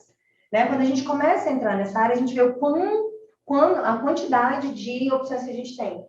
Porque quando eu falo em retirada do glúten da caseína, para quem não entende esse processo, fala, o que eu vou comer? Aí na hora que bate o desespero, né? O que eu vou comer? E aí quando ela começa a entender o processo, quando ela começa a pesquisar, ela vê que tem um mundo de coisas. Eu, Carla, particularmente faço essa dieta. A minha dieta não tem glúten, minha dieta não tem lácteos. Eventualmente eu consumo, mas é eventualmente mesmo. E eu ainda restringo muito mais o glúten, porque eu acho que o glúten tem um prejuízo, para mim, maior do que os lácteos. Os lácteos eu quase não tenho nada, com mais glúten eu sinto um pouco mais. Então, eu sigo essa dieta. E eu falo para a mãe no consultório, eu faço. Ah, ela, sério? Eu falo, sério? É possível? Então, eu acabo sendo o meu avatar no processo dessa dieta. Eu consigo orientar bem por isso. Então, eu sigo essa dieta. Não tomo whey, eu tomo proteína da carne. É a minha preferida. Tá? Então, é possível fazer os mingau para criança que gosta, ovo mexido para criança que gosta. E a gente vai tateando e achando ali o que mais vai agradar. Então, ali eu coloquei um bolo com suco. É uma opção para criança? Tem que ter proteína, gente. A gente está falando de criança autista. Né? Não tem que. Se for possível, a gente coloca. Aí, às vezes eu consigo enriquecer um pouco esse bolo com alguma proteína, às vezes já vai o ovo na proteína, se precisar, eu prescrevo uma proteína vegetal, às vezes eu prescrevo um peptídeo de colágeno para essa criança também, depende da necessidade. E aqui o almoço, jantar, arroz, tubérculo, feijão, substitutos, proteína animal, de fácil digestão, vegetal cru, cozido, aceita, nem sempre. Prato clássico dos meus pacientes é esse, arroz, feijão e carne. E eu me dou por satisfeita. Aí eu ensino a mãe a fazer um caldo de legumes, pega todos os legumes, cozinha bastante e faz um processamento, ele vai virar como se fosse um caldo mesmo, como se fosse um extrato de tomate, mas de vegetais. E ela vai usar aquilo ali para fazer o feijão, para fazer o macarrão, para fazer uma carne ao molho. Assim, de alguma forma eu estou embutindo aquilo ali na comida da criança. Ah, não pode esconder nutriente. Eu escondo. Comida, escondo. Eu escondo, faço. Mãe, bota abóbora no feijão, bota beterraba no feijão, amassa tudo, mistura o ovo no arroz. A gente come, gente, não tem jeito. Nutrição materna infantil é outro processo. Aqui a gente precisa fazer a criança comer. Tá? Então, a gente tem alguns artifícios para fazer isso. Mas aqui seria um clássico aí do almoço e jantar. Falando um pouquinho de suplementação, já estou quase no final. Eu falei para vocês que eu suplemento bastante coisas, assim, minha suplementação costuma ser robusta, porque eu entendo que todo mundo precisa de nutrientes. Então, eu tomo bastante coisa. Quem me conhece mais de perto sabe que eu suplemento mesmo. E as minhas crianças também são suplementadas, adolescentes e adultos também são.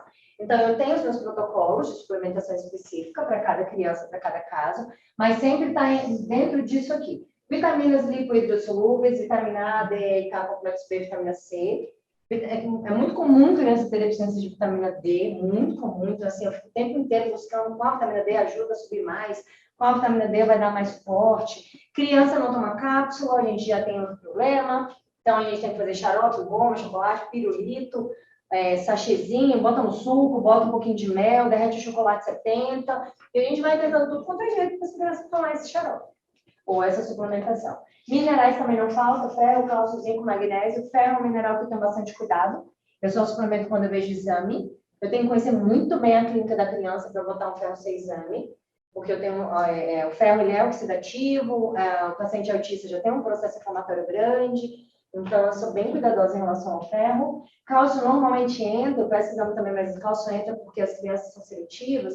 Então, a criança que não come um vegetal, como é que eu não dou cálcio para ela, né?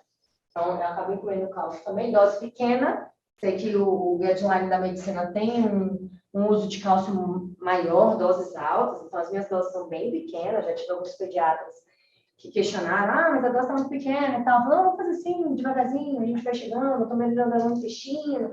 A gente vai negociando tudo. Eu sou muito aberta com os profissionais que acompanham os meus pacientes, então a gente consegue uma conexão legal. Tem um caso de paciente que chegou a 110 de vitamina D com 3.000 IS, uma menina de 9 anos. Eu dei 3.000 IS, que é a dose recomendada para a idade, tudo dentro do padrão. Só que ele fez um detox intestinal com homeopata, e a nutrição junto, a alimentação, tudo muito organizado, a mãe muito cuidadosa. A vitamina D do menino chegou em 110. E eu, meu Deus. Falei, intestino, gente. Intestino bom, 3.000 IS. A vitamina D do menino chegou em 110. Né, o recomendado, né, falando sobre o que eu uso, tá? Normalmente que eu uso baseado nos exames é entre 60, 80, mais ou menos isso, né? A medicina integrativa tem trago isso, a nutrição funcional também. O menino chegou em 110. Falei, ótimo. Tirei a suplementação 2 meses, depois eu voltei com a dose mais baixa. Intestino. Não tem como chegar em 110 com 3.000? Não dá. Não chega, né? A gente faz 50 por semana, 10 por dia, não chega. Enzima digestiva, pré-biótico, eu falei, pré-probiótico, gente, isso aqui tem dia, hora e data para entrar, tem quantidade, não é assim, não é livre, todo mundo toma probiótico de todo jeito, a gente tem que ter muito cuidado com os probióticos. Paciente distendido, paciente com diarreia, paciente com gases, você dá probiótico errado, você piora o quadro. Então, eu sou bem cuidadosa. Quando eu era mirim, lá atrás, eu enfiava o probiótico na criança no início, e aí eu fui entendendo, com muito estudo, muita prática clínica, que não é assim que funciona. Então, o probiótico ele vai entrar lá, talvez, terceira ou quarta consulta. Depois que eu tirei o glúten, depois que eu refinei essa dieta, depois que esse menino já está menos distendido, já não é mais o seu boneco, né? Que aquela vem, chega a estar saltando aqui na lateralzinha da barriga. Imagina essa criança com dor, gente, chorando. Aí vai para a terapia, chora, é autista. Mas o menino está com a barriga desse tamanho, ninguém olha para a barriguinha do menino. Né? Se enfiando de biscoito com leite, tá bom. A enzima digestiva eu uso muito também, mas nunca entra na primeira consulta.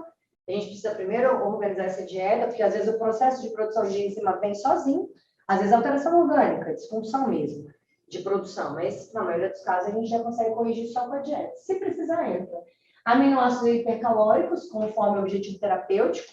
Então, tem criança que toma hipercalórico sim, que a gente bota batata doce, bota mandioca, bota tudo que tem, o menino faz 5 refeições e tá magrelinho, não ganha peso. A gente entra com hipercalórico para dar uma forcinha. Casos mais esporádicos, mais acontece. Ômega 3, sempre, o paciente meu já toma ômega 3 na primeira consulta, ele já sai com a pressão do ômega. E aí a gente tem o ômega vegano, vou falar rapidamente sobre ele. Biovit, que eu também uso muito, foco na inflamação. Aquele paciente bem inflamadinho, com asco dentro do espectro autista. Aquela criança que eu não consigo regular o intestino de jeito nenhum.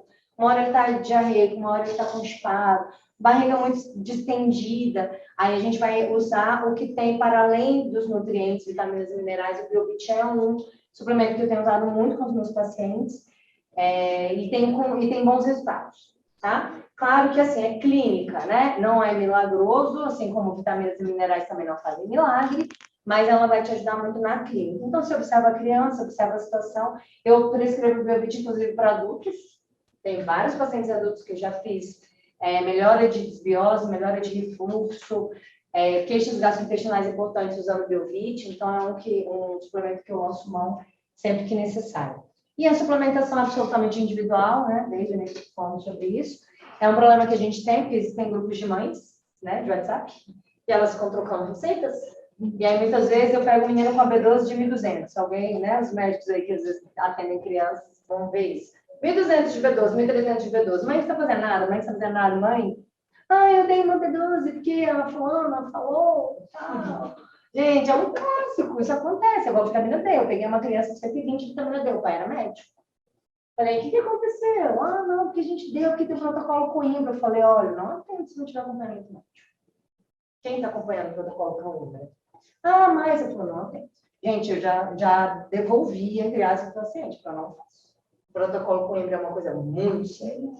Dá muito resultado, mas é muito sério. Não pode brincar. Tem que arrumar dieta para fazer protocolo Coimbra. E tem gente que acha que, vende na farmácia, né, gente? Nossa legislação dá brecha para isso. Você compra 50 mil na farmácia. Então, assim, ruim não deve ser, né? Senão não estava vendendo. Então, eu pego casos, assim, né, extremos também. Mas de B12, a B12 é um clássico. Ainda mais em criança que toma fórmula, as fórmulas têm vitaminas e minerais. Normalmente é cianocobalamina. Cianocobalamina é um formato de B12 que a gente não digere muito bem, além de ter uma característica de toxicidade em excesso. Então, eu pego muita criança com B12 de 1.300. Mãe, tá tomando fórmula? Tira fórmula. Mas o motivo aí que eu mando tirar e aí a mãe acaba entendendo que ela precisa tirar a fórmula. Aí tira a fórmula, a vitamina B12 regula. Porque uma B12 alta no sangue, mas que não está na célula. Aí B12 alta, a homocistina alta. Ai, meu Deus, e agora? Eu tomo fórmula. É a fórmula. Tá? Então, a gente precisa regular isso. A suplementação é individual. Eu boto um aviso bem grande na minha prescrição. Senhor farmacêutico que sofre. Por favor, não reaviar sem avaliação clínica. Eu deixo reaviar 2 vezes. Havia uma e reavia uma. Então, ele tem, a minha suplementação vale 2 vezes, né? Não exatamente 2 meses, mas ele pode fazer 2 vezes. Depois encerra. Tem farmácia que faz? Faz, infelizmente. Eu tenho mãe com 1 ano de prescrição, gente. 1 ano. Os nudes aí sofrem, né? Não é só no autismo, não. Quem está na área sabe como é que é. 1 ano, a pessoa repita da mesma forma, eu fico apavorada. Falando, mãe, a B12 que eu dei do menino há 7 meses não é a mesma de hoje. O pequenininho lá, de 9 anos, bateu 120 com 3 mil. Imagina se essa mãe não volta para avaliar. E chegar em quanto essa vitamina D? É uma responsabilidade ficar suplementando sem estar com um acompanhamento. Mas não dá nada. Não dê nada. Então, fica 0. É melhor, né? Do que fazer errado. E vale para todo mundo, tá? Para adultos também. Falando um pouquinho sobre esse berry, a gente tem um amor, né? Verdadeiro amor por essa suplementação. O Ciberry é um ômega vegano.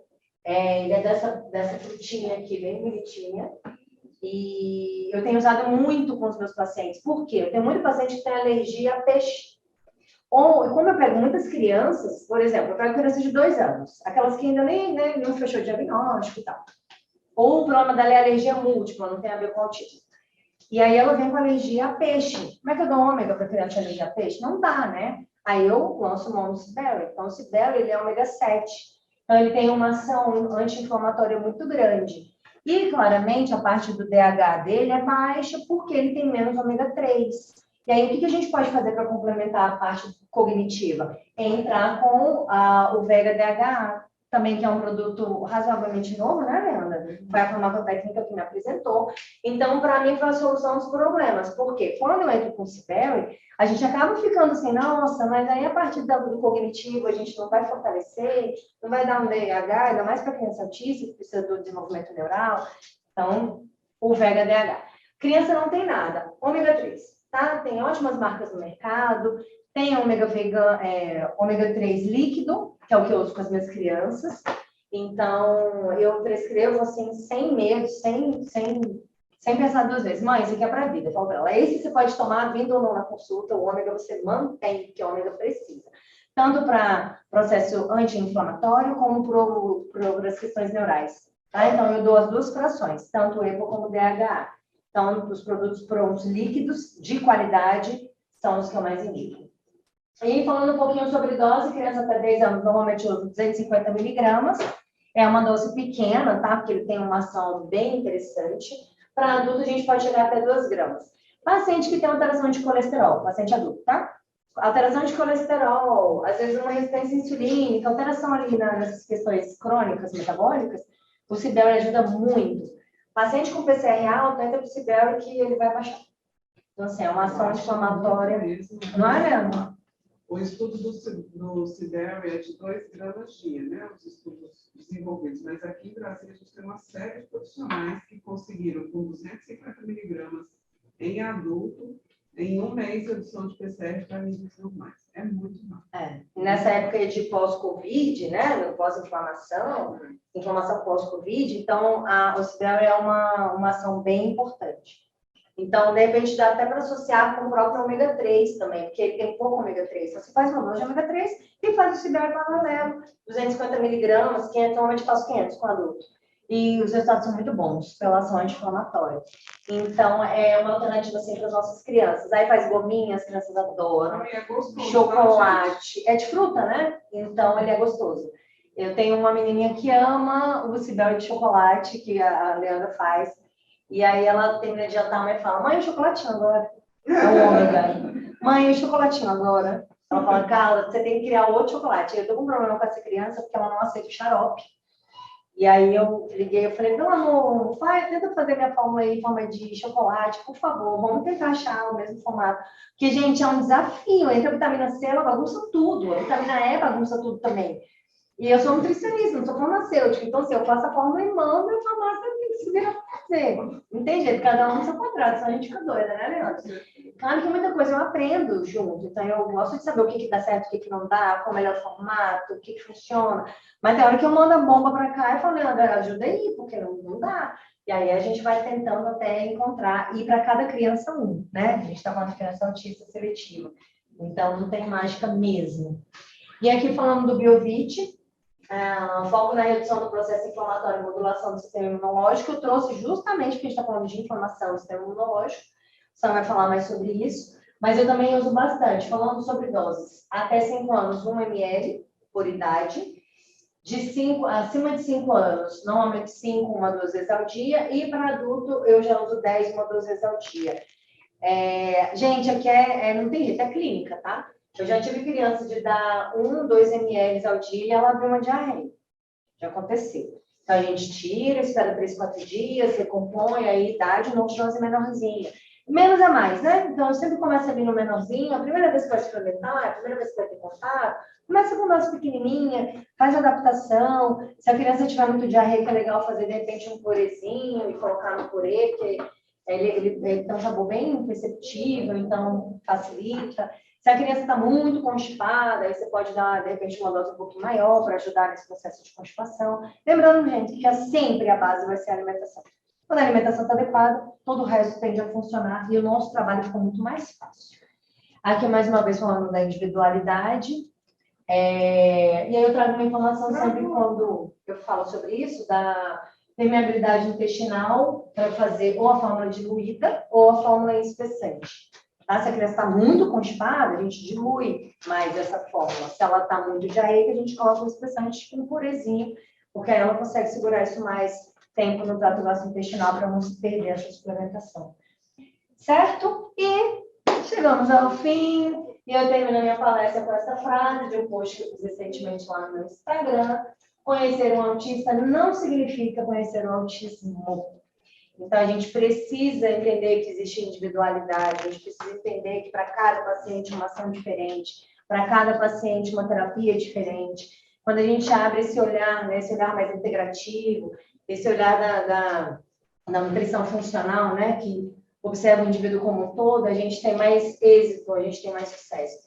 Falando dentro do espectro autista, então, né, que é a minha área de atuação, aí que a gente tem que ter esse olhar mais amplo mesmo, esse olhar mais amoroso, esse olhar mais acolhedor. Muitas vezes aquela mãe, o que ela mais precisa ali é isso, é acolhimento, né? Porque é um processo muito difícil, um diagnóstico muito complicado, que demanda tempo e que ela vai precisar de muitos profissionais, então é algo que eu procuro, né, obviamente, fazer com muita atenção a esse acolhimento e esse olhar individualizado. E é isso, gente. Fico por aqui. Abro para as perguntas que eu quiser.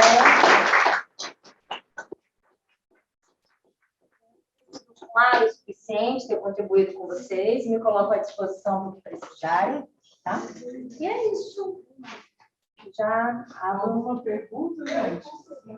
Vontade. Nós temos um copo lindo e depois tem o doutor Sam, né?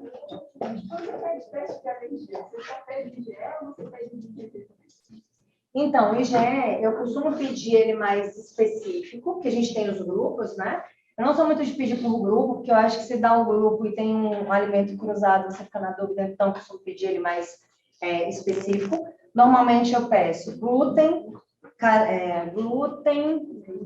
as proteínas do leite, a proteína frango, peixe, porco, que é mais? Banana, ovo, coco, as oleaginosas, leguminosas. Eu acho que são esses os que eu peço. Tem um grupo lá específico que eu sempre peço.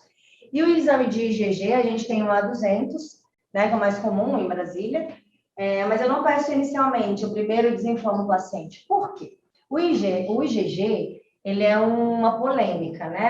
Alguns médicos não reconhecem, alguns profissionais reconhecem, enfim, então assim, a gente fica no meio do caminho.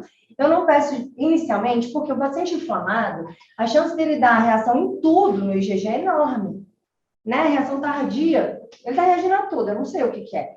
Então, eu acho que é desnecessário, na minha prática clínica, pedir inicialmente.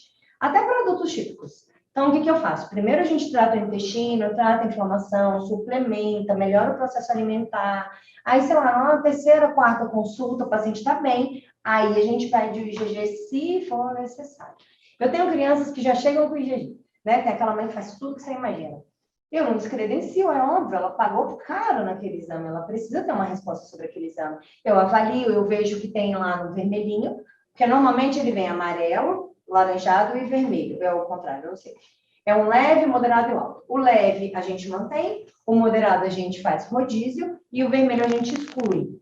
Então, quando a mãe já vem com esse exame, eu avalio para ver como é que está a clínica do paciente, como é que está a prática de alimentação, enfim, para tentar cruzar dado, e aí a gente tira, eu faço a exclusão, né? Já veio com o exame, a gente usa o exame.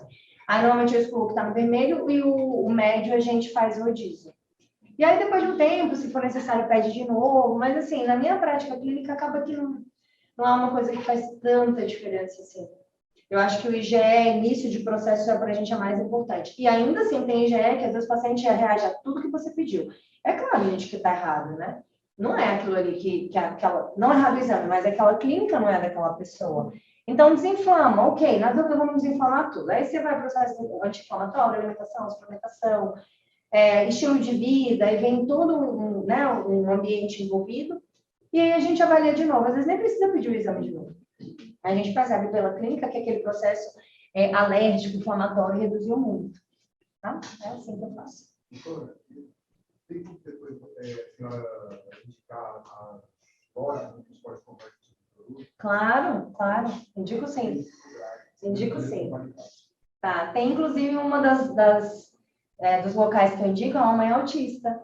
Ela começou fazendo o tratamento da criança e ela não achava pães em lugar nenhum, e era aquela confusão, e o menino não aceitava e tal. Ela começou a produzir, e a produção dela ficou tão boa, tão boa, tão boa, que hoje ela vende. E é incrível, gente, ela tem uma massa de pizza maravilhosa, é o que eu consumo, assim, eu de fato vivo isso, eu falei para vocês, essa dieta é a minha dieta. Então, tem pão de beijo, que é o pão de queijo feito de tubérculo, que é uma delícia, que é o que eu consumo, e olha que eu sou filha de mineiro, né? Pão de queijo é comigo mesmo. Tem uma coisa que me faz para a dieta, é pão de queijo. E eu uso na minha casa pão de queijo vegano, pão de beijo. E ele é exatamente igual, ele é muito gostoso, macio, gostoso. Então, tem lugares muito bons que eu indico, com segurança, enfim. Então, só me procurar que eu passo para vocês o contato. Tá bom?